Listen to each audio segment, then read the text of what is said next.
Muy buenas tardes, bienvenidos al programa Los Periodistas. Ya lo estábamos esperando con toda la información y lo más relevante que ha ocurrido esta semana en el acontecer nacional, entre lo que destaca el incremento de casos de COVID-19 en esta quinta ola de contagios. Es un tema que vamos a estar abordando durante los próximos 60 minutos, pero quiero comentarles que me acompaña Marvin García, el periodista del pueblo. Marvin, bienvenido. Buenas tardes, compañeras, amigos televidentes. Ya lo has manifestado, el tema que ha llamado la atención y obligar a todos los guatemaltecos a utilizar la mascarilla. Y por supuesto que nos espera con expedientes y también con los reportajes de los oficios chapines para esta semana. Muy buenas tardes, compañeros, y buenas tardes a usted, amigo televidente. Gracias por sintonizar Los Periodistas y en efecto, al finalizar también daremos una previa de lo que usted podrá ver este domingo en Expedientes con el tema, desde ya le adelanto, que hablaremos sobre ciclo criminal, qué pasa con el robo de teléfonos celulares, a dónde van a parar y por supuesto la venta ilegal de tarjetas SIM. Esto y más en Los Periodistas. Bueno, y precisamente vamos a iniciar con el tema del coronavirus porque el ministro de Salud dio a conocer que ante el incremento el uso de la mascarilla sería obligatorio en el territorio nacional. Esto para evitar que más personas se sigan contagiando de este virus que afecta no solo a Guatemala, sino que al mundo entero desde el 2020. Y es por eso que ya autoridades están analizando estas medidas para evitar que haya más víctimas, porque a pesar de la vacunación hay muchas personas vulnerables, tomando en cuenta y sobre todo si tienen algún tipo de enfermedad crónica o son adultos mayores. Pero para tener todos los detalles le presentamos la siguiente nota.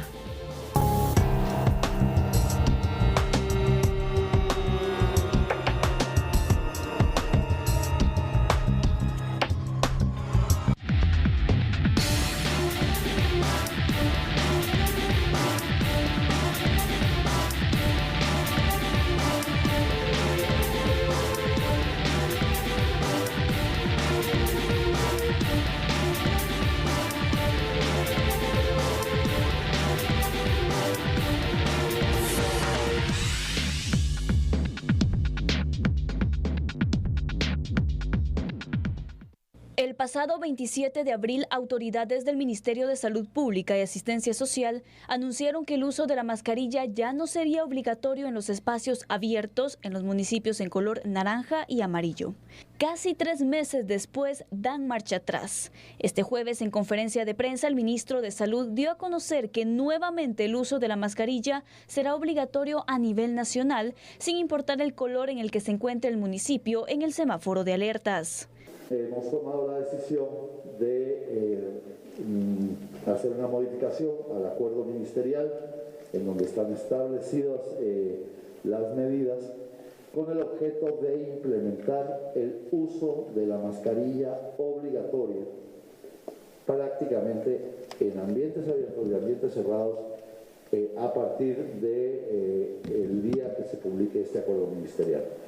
Esto aplica no solo para los municipios en rojo, sino aplica prácticamente para todo el país. La decisión de las autoridades se debe al incremento de casos positivos de COVID-19, pues la tasa de positividad se encuentra en un 30% y en algunos días ha llegado a un 42%. Los departamentos que presentan la mayor cantidad de casos son Guatemala, Zacatepeques y El Progreso. El número de tamizajes se ha incrementado en un 10%. Hablamos también de que los casos confirmados se han casi duplicado, de 23.426 a 43.346. La tasa de incidencia también con un aumento importante de 139 a 257 por cada 100.000 habitantes, y la positividad, que es lo que más nos preocupa, es la que ha ido en incremento de un 20% a un 30%, es decir, que en un periodo de 14 días nuestra positividad incrementó casi 11 puntos porcentuales. De enero a julio han ingresado a los hospitales 5.570 personas no vacunadas y 1.140 inmunizadas. Por otra parte, del 26 de junio al 6 de julio han muerto 23 personas por COVID-19. 21 no estaban vacunadas. En los últimos 10 días, lo que son los pacientes ingresados del 27 de junio al 6 de julio. La gráfica en rojo podemos ver que son los pacientes no vacunados y la gráfica y la línea, perdón, en azul son los pacientes vacunados. Vemos que la diferencia es bastante abismal. Podemos ver el 7 de julio, que es el punto donde más ingresados hubo. Tenemos 94 pacientes no vacunados versus 11 pacientes vacunados. Podemos decir que pacientes vacunados en estos 10 días fueron ingresados 105 y no vacunados 544. O sea, superando 5 veces vacunados versus no vacunados. En el semáforo epidemiológico preliminar que dieron a conocer las autoridades, se encuentran 59 municipios en color rojo, 56 en amarillo y 225 en naranja. Bueno, y es que hasta 6.000 casos diarios se están registrando en temas de coronavirus en el país, compañeros, es bastante crítica ya la situación. Veíamos centros de hisopado completamente llenos, largas filas en distintos puntos del país con el objetivo de realizarse esta prueba y determinar si son positivos o no al COVID-19. Pues ustedes creen que en definitiva la mascarilla servirá para que estos casos no sigan en aumento, que han visto en las calles ustedes que salen todos los días a hacer reportajes, ¿cómo han visto el uso de estas medidas actualmente? Yo creo que más allá que se esté viendo largas filas de personas haciéndose la prueba de COVID, también hay que recordar de que en el interior, Carolina, cuando uno viaja, las personas no utilizan la mascarilla y cuando estuvimos en lo peor de la pandemia, no lo usaron. Y otro aspecto, no se han vacunado. Hay mucha gente, cantidad de gente de guatemaltecos que no se han vacunado y eso pone en peligro no solo la vida de ellos, sino de las demás personas que quizás no ha llegado la pandemia, pero por estas personas que no se han vacunado y no quieren utilizar la mascarilla, puede que... y hasta que se pueda presentar el fallecimiento de algún integrante de las familias. Sinceramente es bastante alarmante escuchar estos datos estadísticos que nos daba el ministro de Salud. 59 municipios en rojo, 59 municipios que tienen casos elevados de coronavirus. ¿Y qué pasará con esas personas, no? Porque dieron positivo, pero sus familias... Esto se vuelve una cadena de contagios. Ahora bien, también es triste y lamentable porque ya estábamos regresando a la nueva normalidad y la economía no aguantará otras medidas como las medidas que se implementaron hace 2 años. Medidas drásticas, ¿no? Pero entonces, ¿qué va a pasar? ¿Qué medidas se van a tomar para ir bajando estos niveles de contagio? Que, sinceramente, como ustedes lo indican, obviamente el uso de la mascarilla es vital. Las personas no se están cuidando, no están utilizando la mascarilla, ya no se aplican gel, ya no se aplican alcohol, ya no se lavan las manos constantemente como lo hacíamos antes, cuando son hábitos que nosotros debemos adoptar como ciudadanos, ¿no? Tenemos que hacerlo porque es del día, es la limpieza general, pero muchas veces las personas ya ni siquiera se están lavando las manos. Y es preocupante porque ahora lo vemos que incide en estas estadísticas tan elevadas. Y yo también te decía que ya se habían cerrado algunos centros donde se podían hacer las pruebas. Qué felicidad, ¿no? De hecho, también vimos en Quetzaltenango que fue uno de los hospitales que mayor casos de COVID atendió, y vimos que hace algunos meses ellos decían de que habían terminado con 0 pacientes. Y ahora, y todos esos centros donde se hacían hisopados que cerraron, ya no se están dando abasto ahora, porque yo pasaba por zona 1 y veía los centros para hacerse hisopados y están repletos de personas. O sea, las colas son inmensas. Tanto que se ha llegado hacia el extremo de la cantidad de pacientes que escuchaba yo a autoridades del Ministerio de Salud Pública, pero en uno de los hospitales donde indicaban que menores de edad son los que están siendo más afectados, los menores, y han llegado al extremo en que ya con los síntomas que presentan ya no hay necesidad de hacer la prueba, porque saben que la pandemia los está atacando a los menores, y hay que recordar que la prueba tiene un costo. Entonces quizás a otra persona sí lo requiere, entonces dejarle la oportunidad, pero vamos a lo exagerado que han llegado de la cantidad de pacientes a los hospitales.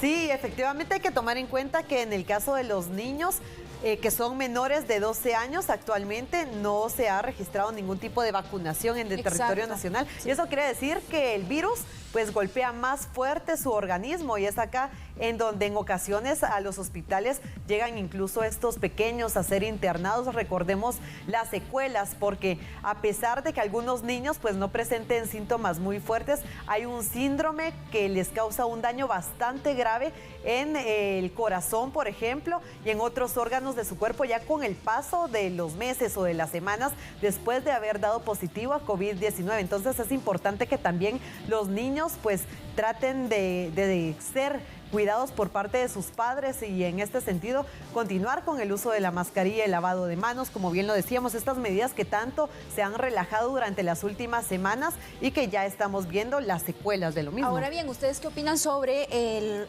colocar como obligatorio nuevamente el uso de mascarilla en todos los niveles? O sea, no importa si están en espacios cerrados o abiertos, en los municipios que estén en rojo, igual si no está en rojo, utilizarla. Entiendo que esta medida todavía no está en firme porque tiene que ser publicado, ¿verdad? Con las nuevas medidas que se van a implementar, pero ya es un hecho que sí va a suceder. Las autoridades han anunciado previamente que el uso de la mascarilla será obligatorio. ¿Ustedes prevención, qué opinan? yo creo que es mucho la prevención. Si queremos evitar muertes, queremos evitar más personas contagiadas, pero hay que tomar en cuenta, compañeras, las ferias de barrio, de los pueblos, donde las personas aglomeran a bastante. Hay conciertos en vivo, personas bailando, claro. Tenemos que disfrutar de nuestras ferias, pero hay que tomar todas las medidas.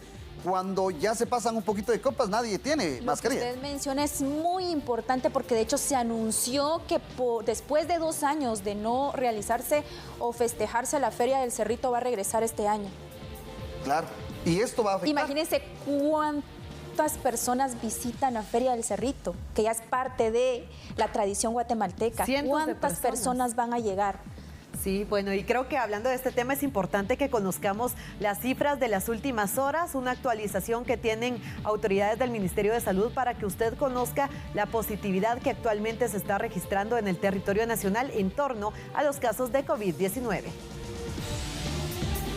Tan solo este jueves, autoridades de la cartera de Salud Pública daban a conocer las nuevas disposiciones para contener la oleada de contagios de COVID-19. Entre ellas resalta la obligatoriedad del uso de la mascarilla en todo el territorio nacional. Esto aplica de forma general independientemente del color de alerta del municipio. Y es que la alerta no es para menos. Durante junio y lo que va de julio, las nuevas variantes mucho más contagiosas han elevado drásticamente el número de casos y la demanda de hisopados en clínicas móviles y centros asistenciales. En el reciente informe del Ministerio de Salud Pública y Asistencia Social, se da a conocer que en las últimas 24 horas fueron efectuadas 19.475 pruebas y se confirmaron 6.041 nuevos casos. Además, el informe revela que 12 personas murieron a causa de las complicaciones que les generó la enfermedad. Francisco Coma, titular de esa cartera, indicó que las medidas acordadas serán publicadas en los próximos días mediante un acuerdo ministerial en el Diario de Centroamérica y entrará en vigencia a partir de la publicación. Bueno, ya escuchábamos, 6.041 nuevos casos se han registrado en las últimas horas en torno al COVID-19 y hay que tomar en cuenta que en esta nota escuchábamos el hecho de que el virus sigue siendo mortal. Aún hay personas que están falleciendo a causa de esta enfermedad. No sabemos si tenía que ver con enfermedades crónicas o las víctimas no se habían vacunado o qué pasó ahí, pero es un hecho de que esta enfermedad sigue siendo mortal y que está enlutando a familias guatemaltecas.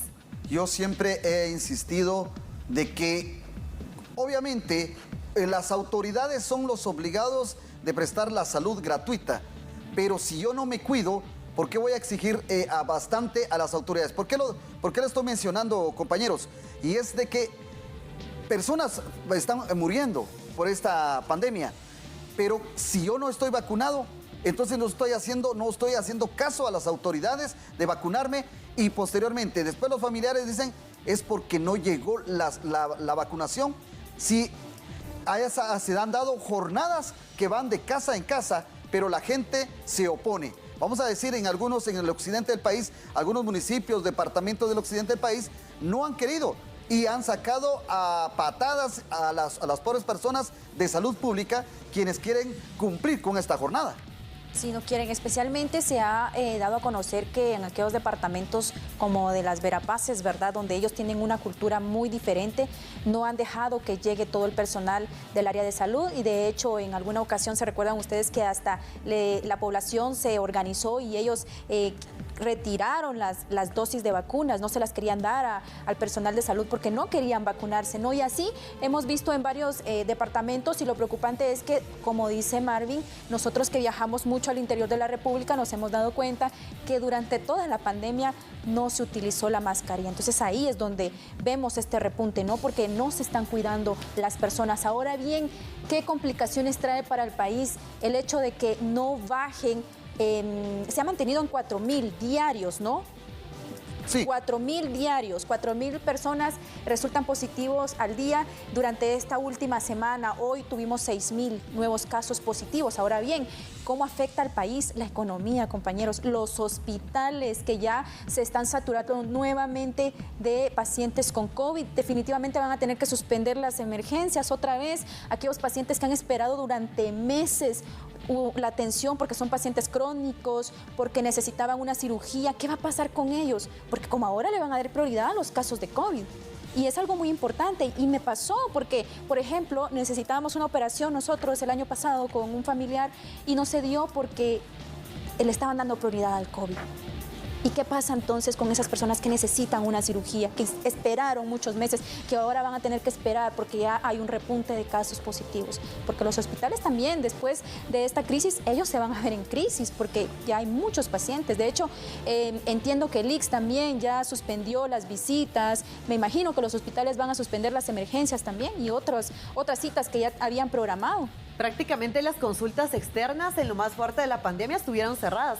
No sé si ustedes recuerdan cuando íbamos a los hospitales a pues darle seguimiento a los casos de COVID-19, las consultas externas completamente cerradas, pocas personas pues tenían su cita como tú lo dices, Carolina. Y hay que esperar un montón, esperan meses y meses para poder ser atendidos. ¿Y ahora qué va a pasar con ellos? Sí, incluso recuerdo el caso de algunas personas que llegaron al hospital Roosevelt en algún momento, no tenían claro si se había cerrado la consulta externa o no y venían desde Jutiapa. Habían madrugado muchísimo y cuando vienen acá se topan con que la consulta externa está cerrada. Entonces creo que son parte de las medidas que se tomaron en ese momento y que podrían tomarse en caso de que los casos positivos sigan en aumento las próximas semanas, pero creo que sí nos afecta a todos. Y mientras las autoridades ya publican las nuevas medidas que se estarán tomando para obviamente disminuir los casos positivos de coronavirus, ya algunas instituciones están tomando también acciones como el Seguro Social, que ha anunciado que suspende las visitas. Veamos la siguiente nota. Debido a la gran alza de casos positivos por COVID-19 en el territorio nacional, el Instituto Guatemalteco de Seguridad Social confirmó que se van a suspender las visitas a los diferentes hospitales y así tratar de evitar un contagio masivo. Las visitas suspendidas son en el Hospital General de Enfermedades, en el Hospital de Accidentes Ceibal y en el Hospital Dr. Juan José Arévalo Bermejo. Asimismo, indicó que ante ese escenario se intensifican las acciones de vigilancia, prevención y control en poblaciones con el objetivo de disminuir los contagios. Únicamente se proporcionará información presencial según horarios establecidos por los hospitales a los familiares. De esa manera, la medida estará vigente hasta nuevo aviso. Es una medida definitivamente necesaria, compañeros. ¿Ustedes qué opinan? Que se suspendan las visitas es importante porque es una medida como medida de prevención. Sí, importante para evitar brotes dentro de los distintos sectores o áreas de los hospitales y en este caso específicamente, pero imaginemos el golpe para las familias, el hecho de no poder visitar a sus seres queridos que tal vez han sido intervenidos quirúrgicamente, necesitan definitivamente ese apoyo, ¿verdad? De la familia, de los seres queridos. Entonces creo que pues sí es parte de lo que se está registrando actualmente a causa de estos casos del COVID-19. Una de las medidas, pero que sin duda afecta a los pacientes y a los familiares de ellos. Yo quiero mencionar algo que decía Carolina, y es que en algunos hospitales han suspendido algunos otros servicios para atender a los pacientes COVID. ¿Por qué? Porque cuando antes que iniciara la pandemia, por decirles, fui sometido a algunos estudios médicos y estaba esperando la cita para que dijeran cómo estaban los resultados. yo estaba con confirmar porque ya iban a dar luz verde para atender y para volver a hacer los exámenes otra vez, pero ahora tengo que esperar. Entonces, yo pongo este ejemplo, el mío, pero hay personas graves. Entonces tenemos que esperar ahora. ¿Qué se va a hacer? Tenemos que vivir con esto, con la pandemia, tenemos que vivirla. Entonces tenemos que tomar medidas no drásticas ahora, pero sí de prevención, porque tenemos que atender a tanta gente. Enfermedades crónicas, ¿qué se va a hacer? Obviamente, los están atendiendo, pero hay enfermedades, por decirle, respiratorias, se están atendiendo rápido, pero hernias, operaciones, cirugías, golpes en accidentes, pero si tiene un tratamiento, no lo van a atender. Yo tengo 2 exámenes pendientes, ¿qué voy a hacer? Pero hay gente más complicada. Entonces, esto viene otra vez, esta ola viene a afectar. Entonces, tengo que esperar, puedo morir, entonces. Y no es culpa de los hospitales, no es culpa de los médicos, porque ellos durante estos años, desde que llegó la pandemia a Guatemala, han dado lo mejor de sí, han dado o hecho su mejor esfuerzo en atender a esos pacientes. Lo hemos visto, hemos sido testigos nosotros de todo el esfuerzo que ellos han realizado. Pero imagínense, además de atender ahora a este gran número de pacientes que están llegando todos los días a los hospitales, también se tienen que enfrentar a aquellos pacientes que ingresan víctimas de la violencia, arma de fuego. ¿Cuántos pacientes ingresan diariamente víctimas de un accidente de tránsito? ¿Cuántos pacientes están ingresando ahorita graves porque les está dando enfermedades respiratorias por el clima? O sea, no solo son pacientes positivos de coronavirus, son pacientes con enfermedades comunes, con pacientes que necesitan ingresar a la emergencia de inmediato para ser atendidos. Y ahora otra vez es como regresar, es como que ya habíamos pasado ese momento difícil y nos relajamos tanto que ahora vamos a ver las consecuencias definitivamente negativas. ¿Sabe qué es lo que me llama la atención de este tema? Porque estamos regresando a la psicosis otra vez, sí. Aquel miedo. Destornuda a alguien en la oficina o acá en sala de redacción, todos voltean a ver y ya uno quieto se queda, ¿verdad? Porque piensan que tengo el virus, ¿verdad? La pandemia, pero no. Hay resfriados también normales, pero todo lo relacionamos a la pandemia y ahora no nos puede dar gripe, no podemos toser, ¿verdad? O destornudar, porque rápido a todos se alarman. Y entonces todos se alejan de uno y como que uno se queda solito, ¿verdad? Entonces ya estamos cayendo otra vez en esa psicosis. Pero ahora la pregunta para ustedes, compañeras, ¿cómo han regresado las medidas ahora ustedes en su casa? Porque les pongo yo de ejemplo, yo llego y directo a la ducha, ¿verdad? Hasta después saludo a mi familia. Entonces volví otra vez porque antes, estos últimos días, llegaba y abrazaba yo a mis hijos, ¿verdad? Pero hoy no, volví otra vez porque no sé qué voy a encontrar en el camino. Yo siento que como veíamos que ya algunos centros asistenciales reportaban 0 casos positivos de COVID, de hecho hasta lo anunciaban en redes, y la verdad es que era una felicidad ver que ya habían disminuido los casos, que habían días de que ya no teníamos estadísticas rojas como pacientes que habían fallecido por COVID, y nos relajamos tanto que veía que ya nos despedíamos de abrazo, ¿verdad? Tal vez no de beso a mejilla, pero ya de abrazo, porque los guatemaltecos tendemos a ser así, somos muy cariñosos, somos muy hospitalarios, somos así. Sí. Y ya nos hacía falta, pero creo que no dimensionamos que íbamos a tener este resultado tan negativo y que cómo puede afectar, y yo insisto, a la economía de este país, que imagínense cómo estamos ahorita y que ahora se implementen medidas drásticas. Quizá no va a pasar tan drásticas porque la economía no lo aguanta, pero se tienen que tomar medidas. Por ejemplo, las clases ya regresaron a ser virtuales. A mis sobrinas que están estudiando en básicos, que ya ellas ya estaban yendo más días a clases presenciales, a partir de esta semana empezaron otra vez las clases virtuales. Ya suspendieron las clases presenciales. Eso lo vamos a ver después del corte. Así que usted no cambie, porque al volver le vamos a presentar estas y otras noticias.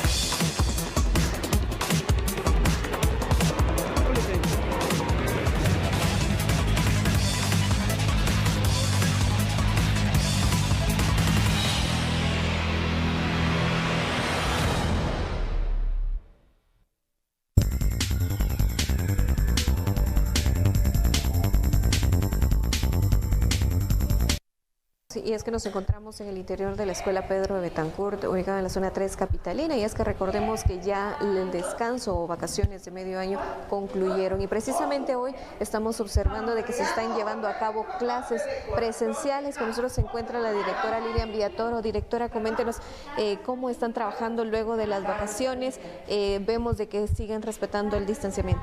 El día de hoy pues ya retomamos nuevamente las clases, ya que el descanso de medio año pues ya terminó. El día de hoy pues se pueden ver que ya los niños están acá en la escuela, siempre y cuando tomando las medidas del distanciamiento de 1.5. Pues las clases continúan hasta el día de hoy, pues no tenemos ninguna información. Nosotros el día de mañana tenemos una reunión de directores con el señor supervisor. Pienso que ahí nos van a informar que vamos a seguir trabajando. Pues hasta el momento no hay suspensión de clases, aunque estemos en semáforo rojo, estamos trabajando. ¿Cómo han estado con relación a contagios en la escuela? ¿Se han dado o cuál ha sido el comportamiento? Pues bendito sea Dios, hasta el momento pues no hemos tenido ningún contagio. Realmente hemos guardado siempre las medidas de bioseguridad, dándoles a los padres la información que si algún niño está enfermo, que no lo mande a la escuela. Si algún familiar resulta positivo, que nos informen de inmediatamente para poder tomar nosotros nuestras medidas también aquí en la escuela. Estamos respetando siempre el distanciamiento, el uso de la mascarilla, el lavado de manos frecuentes, y realmente los niños pues han hecho bastante caso a las recomendaciones que se les han dado aquí en la escuela.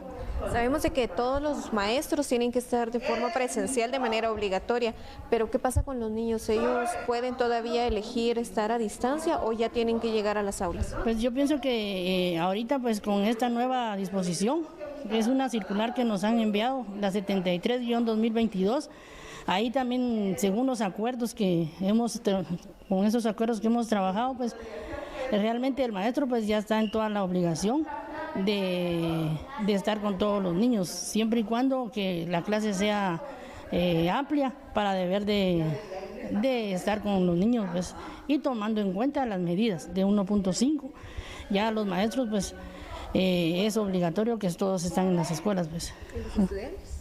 Igual que también los estudiantes, que el papá decida, y pues nosotros tenemos que también tomar la decisión, porque ya no podemos estar unos presenciales y otros a distancia, pues, porque definitivamente creo que con las informaciones que ha dado la ministra, ya tienen que estar ya presenciales, definitivamente, pues. En burbujas, siempre y cuando en burbujas, pues. Le agradecemos, directora, por estos detalles. Es la forma en que siguen trabajando acá en la Escuela Pedro de Betancourt, y es que todavía estamos también a la espera de que el Ministerio de Educación nos señale también otra información, porque por el tema de los contagios que se incrementaron podría variar. Es lo que ha señalado también, de que mañana van a tener una reunión con el supervisor de esta área de la zona 3 capitalina para conocer si hay nuevas disposiciones. Por supuesto, mientras tanto, las vacaciones o descanso de medio año concluyó y las clases presenciales en modalidad de burbujas continúa en las escuelas, aunque los municipios se encuentren en color rojo. Parte de la información que tenemos en cámara, Diego Ulín. Y es que hace algunos momentos hablábamos acerca de que niños y adolescentes están siendo afectados por la pandemia del COVID-19, y en este sentido vamos a abordar el tema del regreso a clases y cómo es que escuelas y colegios lo están implementando actualmente, las medidas que están tomando, medidas de prevención en forma definitiva.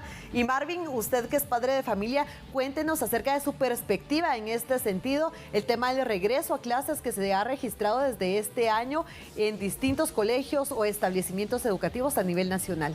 En el programa anterior yo mencionaba que no me gustaba de que en el colegio de donde está mi hija, pues ya habían informado que tenían que retornar presencial.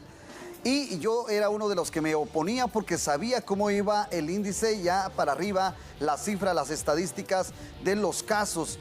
Y afortunadamente pues suspendieron, donde se dio que la casualidad de que en el departamento de Zacatepeques indicaron que también se está obligando el uso de la mascarilla a partir de esta fecha, y también por el número que se había incrementado, pues se suspendían en algunos colegios privados recibir clases presenciales, ¿verdad?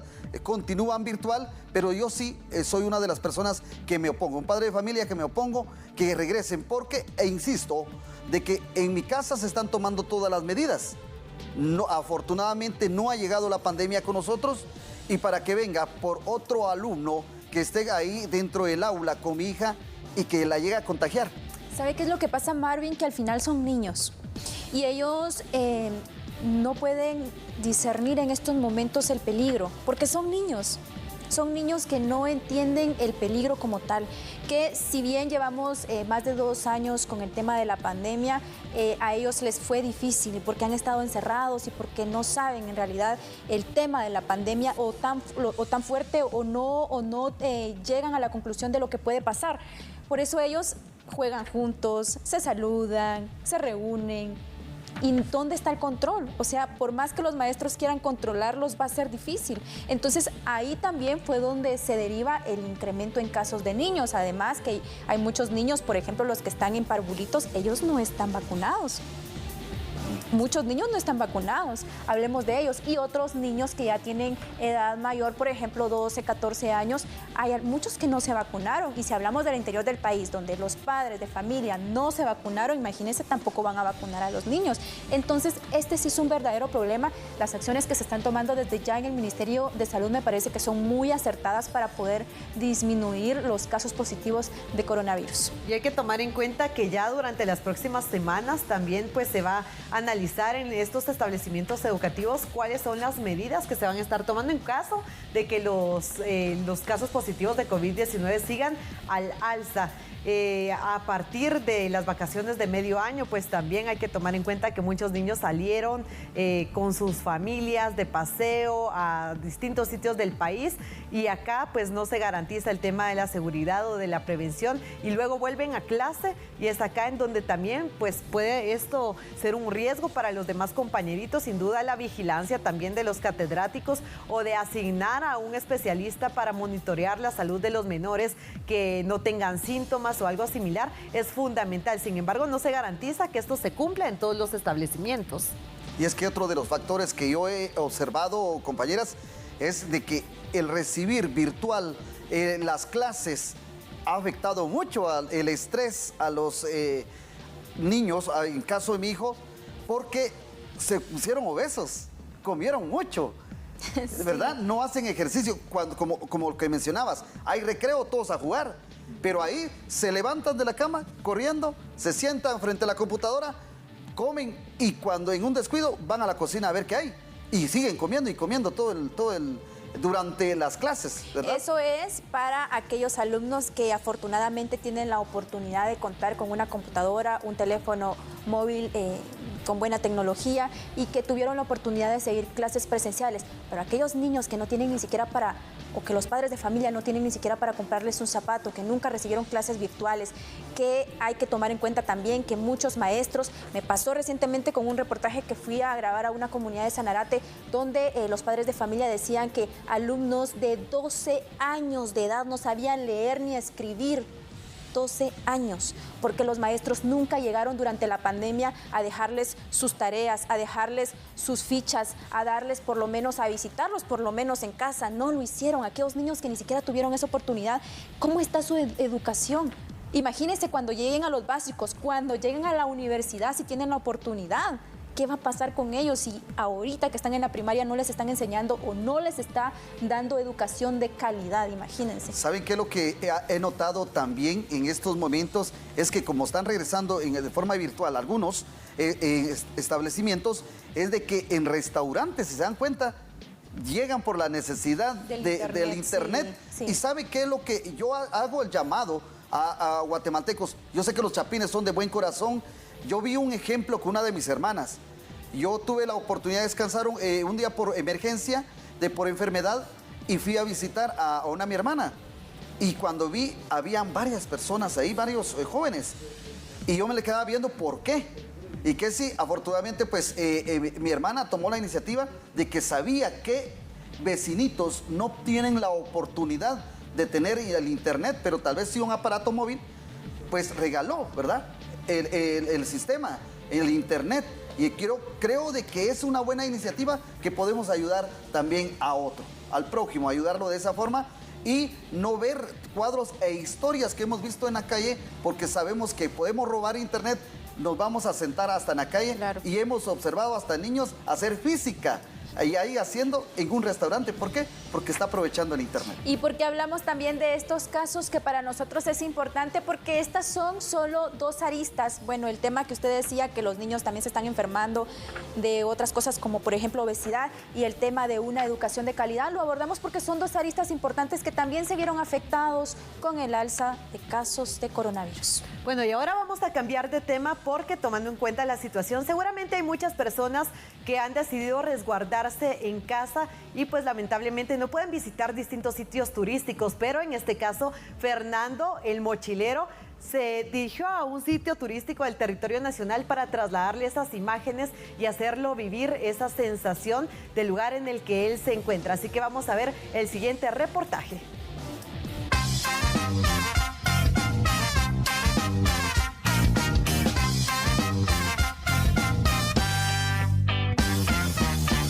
Justo me acabo de hacer a la orilla de la carretera porque necesito la ubicación de nuestro guía para esta ocasión. Vamos a ver qué nos dice o escuchar.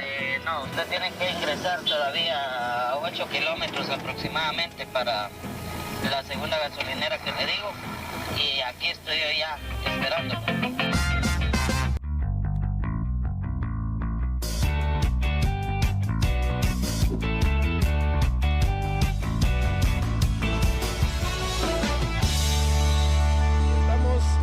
De cruzar hacia el Jocotillo.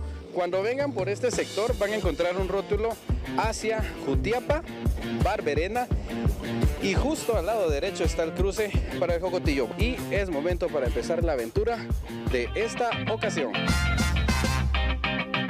Realmente hay bastantes lugares hermosos a los cuales podemos pasarla bien, distintas modalidades. Si uno quiere hacer senderismo dice.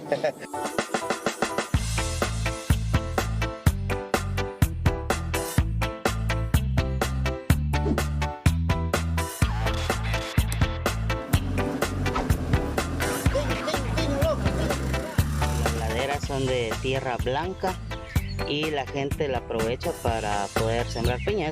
Es un lugar muy propicio para que se pegue la mata de piña. Tierra de las piñas en Guatemala. En camino vimos piñas preparadas con chamoy, tajín, pepita, su salita, limoncito si usted quiere, y si quiere el toque ahí mágico también. ¿Cómo es el bailecito cómo le hizo con el tajín y qué? El limón.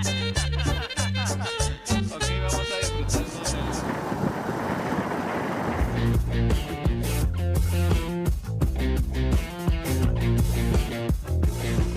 Entonces digamos que estas serían las primeras casas en esa época, en esta finca. Estamos hablando de los años 1800 y podemos ver solamente la parte de las ruinas que quedó acá en este lugar.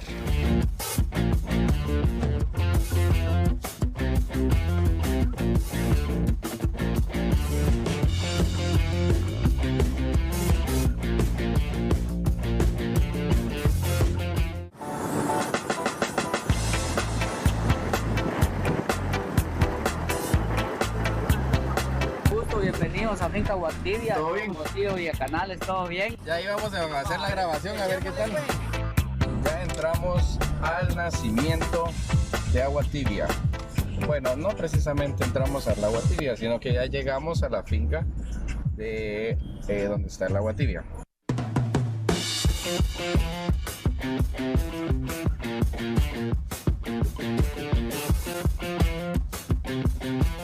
Pero ya estamos en el lugar, así que los invitamos para que podamos pasar al río y podamos hacer el recorrido. Allá atrás se cayó alguien con la churrasquera. Creo que debería ir a ayudar en... Muchachos, ¿y ahora qué van a hacer con el churrasco? Hombre, ya. ¿Qué compadre? ¿Qué es eso? ¿Qué van a comer ahora? Ya habíamos comido algo, pero... ¿Ya había comido algo? Sí, pero no recogerlo con las manos. Si no, ahí tiremos la carne, hombre.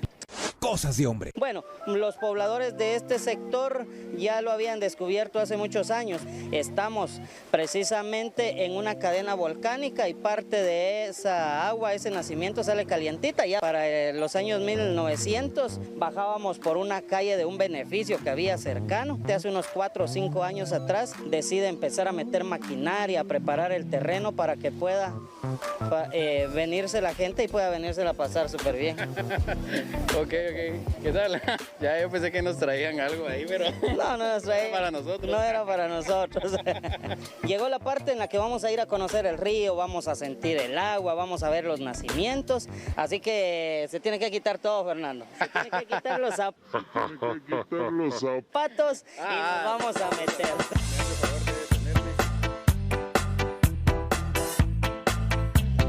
Esta es el agüita fría. En este tramo en donde estamos se dice que hay venas de volcán. Por el lado pegado al departamento de Guatemala, digámoslo así, está el volcán que está entre Escuintla y Guatemala, que es el volcán de Pacaya.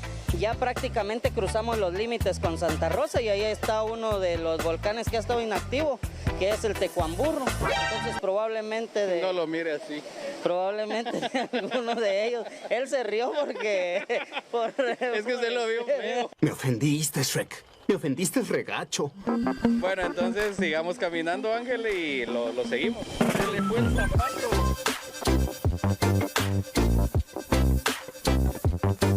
Está haciendo la toma. Cuidado. Cuidado con el agua. Cuidado con el agua. Regresarlo a traer algo.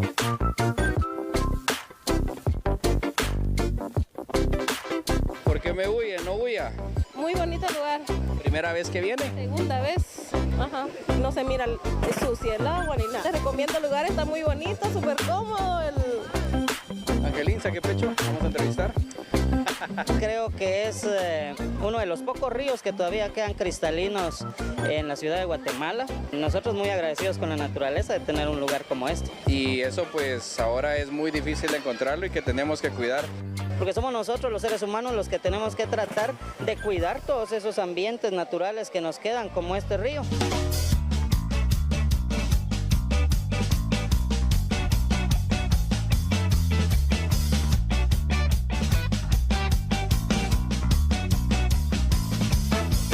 Esta es la aventura del mochilero para esta ocasión, amigos, y nos vemos en una próxima aventura.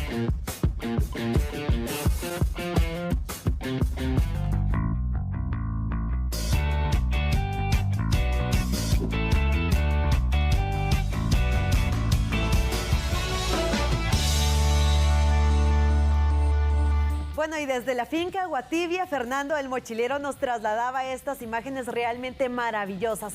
Un paraíso, pero no es el único trabajo especial que le tenemos preparado para esta tarde, Carolina. Por supuesto. Mira qué bonito es ver estas imágenes. Sí, qué bonito estos segmentos que solo TN23 le ofrece, amigo televidente, porque estamos acostumbrados a escuchar tan malas noticias y ver estas hermosas imágenes. Pero además, ahora le vamos a presentar el segmento de Oficio Chapín con el reportero del pueblo que viajó hasta Pachalún y nos trae un reporte súper especial y divertido. Veámoslo.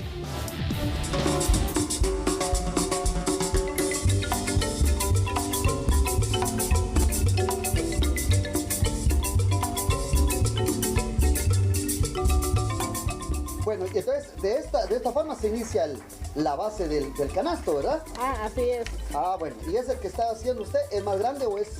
Es igual, la misma medida. La misma medida de hacer. Sí, la misma medida. Hemos viajado a la aldea El Aguacate, acá en Pachalún, Quiché, con el propósito de conocer el trabajo que realiza esta persona en la elaboración de canastos de caña de bambú. Acompáñeme y conozcamos este oficio chapín. Muy bien, entonces todo esto ya se cortó, ¿verdad? La caña. Sí, eso ya completa. está hecho, ya está hecho. Ajá, ya está hecho todo.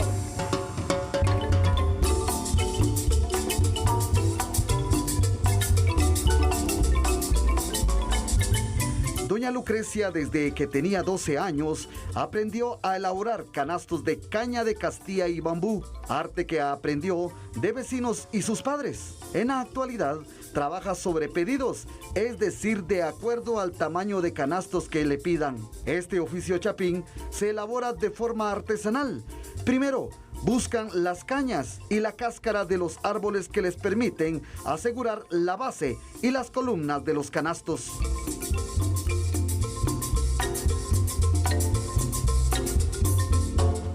Hay otro material, pero aquí no lo tengo a mano. Va a tener que traerlo hasta Montúfar, pagar flete y todo eso. Se le hace más difícil para sale conseguir. más caro y se me hace más difícil. Ya, canastos pueden comprar, usted realiza ¿desde cuánto? ¿Desde 50, 60, 100 quetzales? Así es. Ah, ya. Ajá, así una medida. De acuerdo a las medidas. ¿no? Ajá, así es. ¿Cómo le llaman usted la más grande? ¿Solo canasto grande o tiene alguna medida exacta? Bueno, en mi caso mío está el cuartiero, está la tostadera, está la media, está la tapita y están esos chiquitos. Ah, ya. Ajá. Y me contaba que la base que están colocando acá ustedes, ese es de un árbol de acá. Ajá, así es. ¿Cómo se llama el árbol? El pan de papunsucho. Así le llaman ustedes. Ajá, sí. Y de ahí le enrollan ustedes el bambú. Sí, así es.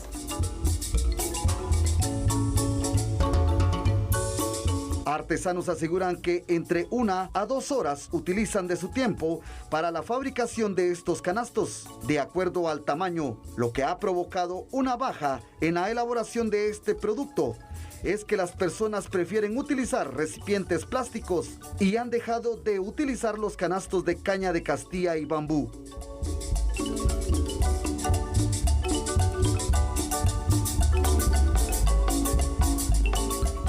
Me ayudan a subir ya los canastos, me los voy a llevar. ¿Y dónde quiere que los venda estos? ¿Al mercado o voy a las casas? ¿Qué dice usted? Al mercado. ¿Al mercado? Ah, va. ¿Y los precios? Ya, los que usted me dijo, ¿verdad? Sí. Bueno, si me alcanza ese canastillo vos, chiquitín. Bueno, ahí vengo pues. Que no se olviden los precios. No se me va a olvidar. Vaya, está bueno. Voy a ir al mercado. Bueno, ¿se dieron cuenta del trabajo que realizan estas mujeres en la elaboración de estos canastos que siempre venden los días de plaza en el parque de esta localidad? El trabajo, el esfuerzo que hacen para ganarse un dinero y poder sustentar a sus familias. Imágenes de José Cotzajay, edición Billy Sirín. Yo soy Marvin García, el reportero del pueblo. La próxima semana vuelvo con otro oficio chapín.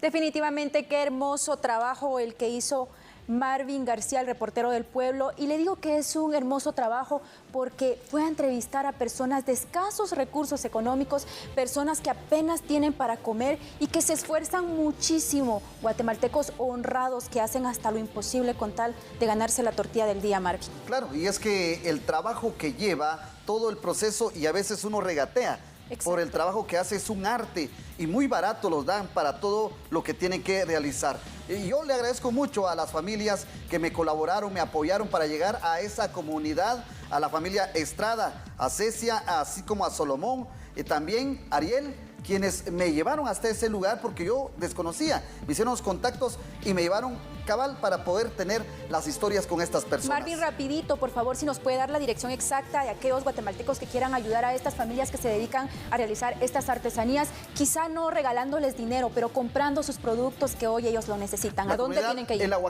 aguacate, Pachalún, Quiché, ahí pueden llegar con ellos, o si no, comunicarse con la familia Estrada, o si no, saben, un apodo muy popular allá y es muy conocido, el Diablo le dicen. A este muchacho lo pueden localizar allá, que es muy conocido, y él mismo los puede llevar para comprar todos estos artículos.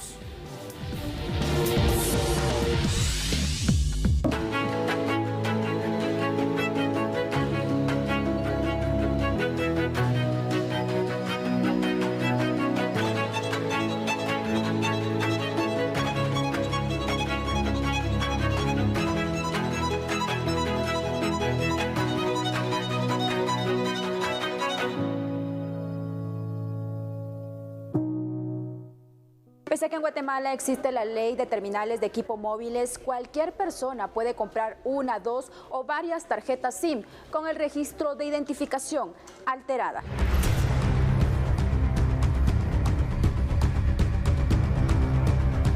Buenas. Chip de teléfonos. Chip para teléfonos. Gracias, le vale 25 y activado. 25 y activado. Por lo tanto, si usted compra un chip o usted compra un teléfono celular, usted debe de enseñar su DPI y debe quedar anotada en un registro.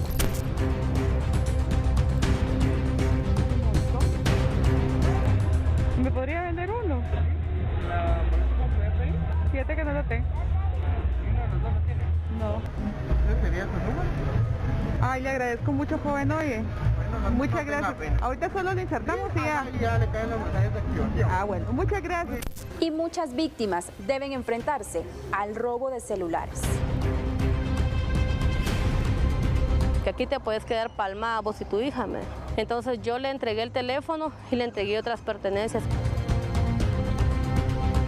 Las maras los utilizan para hacer sus comunicaciones, otros se crea un mercado paralelo de repuestos de celulares. ¿Cuál es este? La 32. Mira qué bonito este. ¿Qué precio tiene ese? 1400. Un problema que ocasiona una cadena de delitos que afectan a miles y miles de guatemaltecos víctimas de robos, extorsiones y secuestros. Vea todos los detalles este domingo al finalizar Telediario, solo en Expedientes.